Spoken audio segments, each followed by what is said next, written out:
तुम लोग अभी जवान हो। अभी तुम्हारे उछल कूद करने, काम के साथ साथ उछल कूद करने के दिन हैं, फोकस करने के दिन हैं। एक आइडियल लाइफ कैसी होती है, ह- क्योंकि हम इंडियन हैं तो हमारी एक आइडियल लाइफ होगी स्वामी विवेकानंद जैसी। स्वामी विवेकानंदा, एक आइडियल लाइफ, हमें उनसे इंस्पायर्ड होना चाहिए। और जरूरी नहीं कि हम पूरी तरह से उनकी तरह बन जाए, लेकिन कुछ क्वालिटीज जो हम धारण कर पाए तो हम एक इंसान बन जाएंगे। हम अभी बस जी रहे हैं। तो अ, उनकी जिंदगी की कुछ कहानियां बताता हूं मैं आपको। एक बार क्या हुआ कि स्वामी विवेकानंद जो है, अ, उनके गुरु परमहंस रामकृष्ण परमहंस के पास जाना शुरू कर दिए थे। तो हुआ यूं कि उनका पहला इंटरेक्शन तो आपको पता है कि वे पहली बार जब गए तो उन्होंने रामकृष्ण परमहंस को सीधे सीधे पूछा कि क्या आप मुझे सबूत दे सकते हैं कि भगवान होते हैं। तो रामकृष्ण परमहंस ने जब कहा कि मैं सबूत हूं, my existence is the proof that God exist, तो स्वामी विवेकानंद ने ये एक्सपेक्ट नहीं किया था कि ऐसा आंसर मिलेगा। उनको लगा था कि ये दुनिया अपने आप नहीं चल रही है, पानी, नदियाँ, पहाड़, गैलेक्सीज एंड ऑल, बट ऐसा कुछ नहीं था। एक बहुत ही सिंपल साधारण सा आंसर मिला, क्योंकि रामकृष्ण परमहंस खुद पढ़े लिखे बिल्कुल नहीं थे। वे अपने मठ से बाहर नहीं जाते थे, वे पढ़े लिखे नहीं थे, लेकिन वे एक योगी थे, बहुत ही अद्भुत योगी थे, बहुत ज्ञानी भी थे, ऑल्दो वो पढ़े लिखे नहीं थे। तो इसी तरह से स्वामी विवेकानंद का उनके मठ में आना जाना बहुत फ्रीक्वेंट हो गया। अब रामकृष्ण परमहंस ने स्वामी विवेकानंद में कुछ ऐसी अनुभूतियां देख ली, ऐसी क्वालिटीज देख ली कि उन्हें समझ में आ गया कि ये युवक बाकी युवकों से अलग है, और उनका अटैचमेंट काफी बढ़ गया एक दूसरे के प्रति, और इतना कि अगर किसी दिन स्वामी विवेकानंद उनके मठ में नहीं जाते तो रामकृष्ण परमहंस को थोड़ा तकलीफ होता, और वो सोचते कि आज क्यों नहीं आया करके। मतलब एक प्रगाढ़ दोस्ती दोस्ती हो गई दोनों के बीच में। तो एक बार क्या हुआ कि स्वामी विवेकानंदा, उनकी घर की माली हालत ठीक नहीं थी, काफी गरीबी से जूझ रहे थे, और उनकी माता बहुत ही ज्यादा बीमार थी। तो वे बहुत ही दुखी हो गए, और वे ये सोचने लगे कि इन सब चीज़ों का, सन्यासी बनने का या स्पिरिचुअल होने का क्या फ़ायदा, जब मैं अपनी माता का इलाज नहीं ना कर सकूं। इससे अच्छा कि मैं कहीं जा करके एक जॉब कर लेता, कम से कम कुछ पैसे होते तो अपनी माता का इलाज कर लेता। यही सब सोच ले करके जब वे पहुंचे रामकृष्ण परमहंस के पास, तो उन्होंने कहा कि आप मेरी कैसे मदद कर सकते हैं। तो रामकृष्ण परमहंस ने कहा कि तुम खुद क्यों नहीं जाते काली माता के पास और हेल्प के लिए पूछते हो। स्वामी विवेकानंद को ये आइडिया बहुत ही अच्छा लगा कि चलो काली माता के पास जाते हैं और खुद ही इसका निवारण पूछते हैं। तो जब वे काली माता के मंदिर गए तो कुछ समय के बाद वे लौट कर आए, तो रामकृष्ण परमहंस ने पूछा कि क्या तुमने क्या मांगा काली माता से। तो उन्होंने कहा मैं तो अपनी माता के बारे में कुछ भी नहीं मांगा, मैं भूल गया, मैं बस ध्यान में डूब गया। तो रामकृष्ण परमहंस ने कहा कि ठीक है, कोई बात नहीं, एक बार और जाओ और उनसे कहो कि तुम्हारी माता बीमार है, और उसके इलाज का निवारण बताएं। तो स्वामी विवेकानंद फिर से गए, और वे घंटों तक वहां पर मंदिर में रहे और वापस आए। इस बार जब रामकृष्ण परमहंस ने पूछा कि क्या हुआ, आपने क्या मांगा, तो स्वामी विवेकानंद ने बोला कि "अ, मैं तो भूल गया, अपनी माता के बारे में कुछ पूछ ही नहीं पाया, मांग ही नहीं पाया।"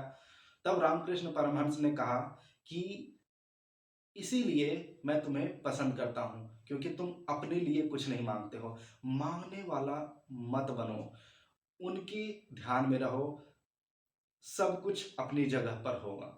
तो ये एक कहानी थी जो सीख देती थी कि हम जब भक्ति करते हैं अपनी भगवान की या अपने इष्ट देव की, जब भी आप भक्ति करते हैं तो मांगने वाला नहीं बनना चाहिए, हमें नहीं मांगना चाहिए। क्योंकि अगर उन्हें कुछ देना है तो उन्हें पता है क्या देना है। आप माँगोगे और उन्हें बताओगे कि आपको क्या चाहिए, ये आपके भक्ति का हिस्सा नहीं है। स्वामी विवेकानंद सिर्फ एक योगी, एक सन्यासी, एक मिस्टिक ही नहीं थे, वे एक बुद्धिमान इंसान भी थे, बहुत ही बुद्धिमान थे वे।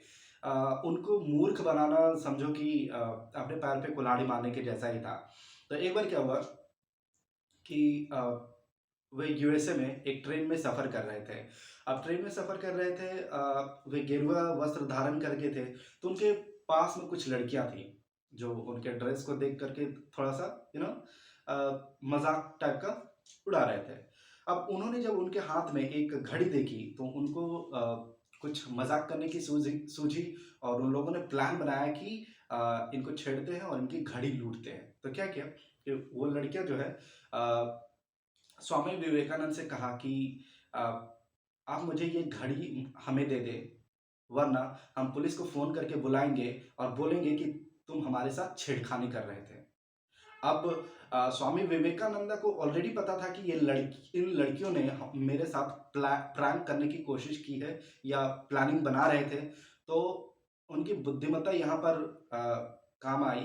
वे क्या करते हैं कि वे डेफ एंड डम्ब दोनों बन जाते हैं। कुछ रिएक्ट ही नहीं करते हैं। तो वे क्या करते हैं कि एक कागज़ निकालते हैं और उसमें लिख देते हैं कि अ, तुम जो भी बोल रही हो, उन लड़कियों को बोलते हैं कि तुम्हें जो भी मुझसे बोलना है इस कागज़ में लिख दो, क्योंकि मैं डेफ एंड डम्ब हूँ। तो लड़कियों ने सोचा कि हाँ, सही है, अगर ये डेफ एंड डम्ब है तो हम लिख देते हैं। तो उन लड़कियों ने कागज़ में लिख दिया कि तुम हमें अपनी घड़ी दे दो, वरना हम पुलिस को बुलाएँगे। ये लिख के कागज़ में लिख के उनको दे दिया। अब ये कागज़ उन्होंने लेकर अपने पॉकेट में डाला और उन्होंने फ़ोन करके पुलिस को बुलाया और बोला, ये देखो इन लड़कियों ने क्या लिखा है, और उन्होंने पुलिस के हवाले कर दिया। ये थी उनकी प्रेज़ेंस ऑफ माइंड। वे काफ़ी चालाक थे, काफ़ी बुद्धिमान थे। स्वामी विवेकानंद बुद्धिमान होने के साथ-साथ बहुत ही समझदार, बहुत ही सेंसिबल थे। बहुत सेंसिबल और बहुत ही दयालु थे, बहुत दयालु थे। एक बार क्या हुआ कि वे किसी गाँव में गए, राजस्थान के किसी गाँव में गए।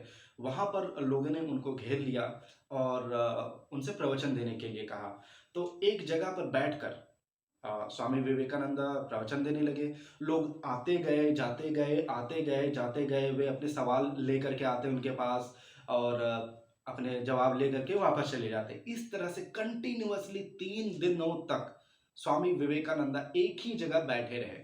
अब अ, इन 3 दिनों में उन्होंने कुछ भी भोजन ग्रहण नहीं किया, कुछ भी खाना नहीं खाया और किसी ने पूछा तक नहीं।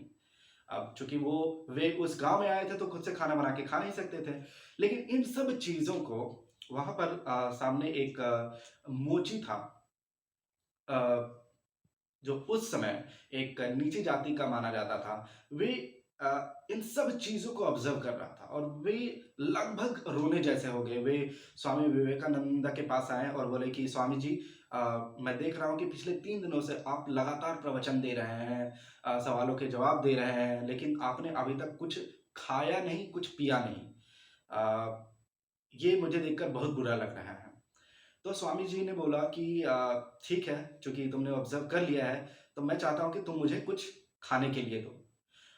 ये सुनकर उस मोची की आँखें भर आई, वे रोने जैसे हो गए और बोले कि स्वामी जी, अ, मैं तो आपके लिए अपने हाथों से खाना बनाकर आपको परोसना चाहता हूँ, लेकिन चूँकि मैं मोची हूँ, एक महार जात का हूँ, मैं आपको नहीं खिला सकता या मैं छू भी नहीं सकता या मेरे छुए हुए खाने को आप नहीं खा सकते।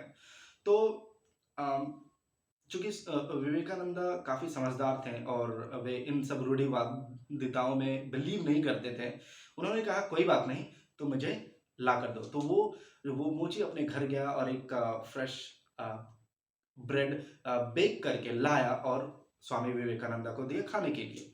तो जब इस बात का पता वहाँ के लोगों को पता चला, तो वे सारे लोग वहाँ पर जमा हो गए और स्वामी विवेकानंद को डाँटने लगे कि आप कैसे एक इतने बड़े सन्यासी, इतने बड़े योगी हो करके एक मोची के हाथ से आप ब्रेड खा रहे हैं, ऐसा पाप कैसे कर सकते हैं?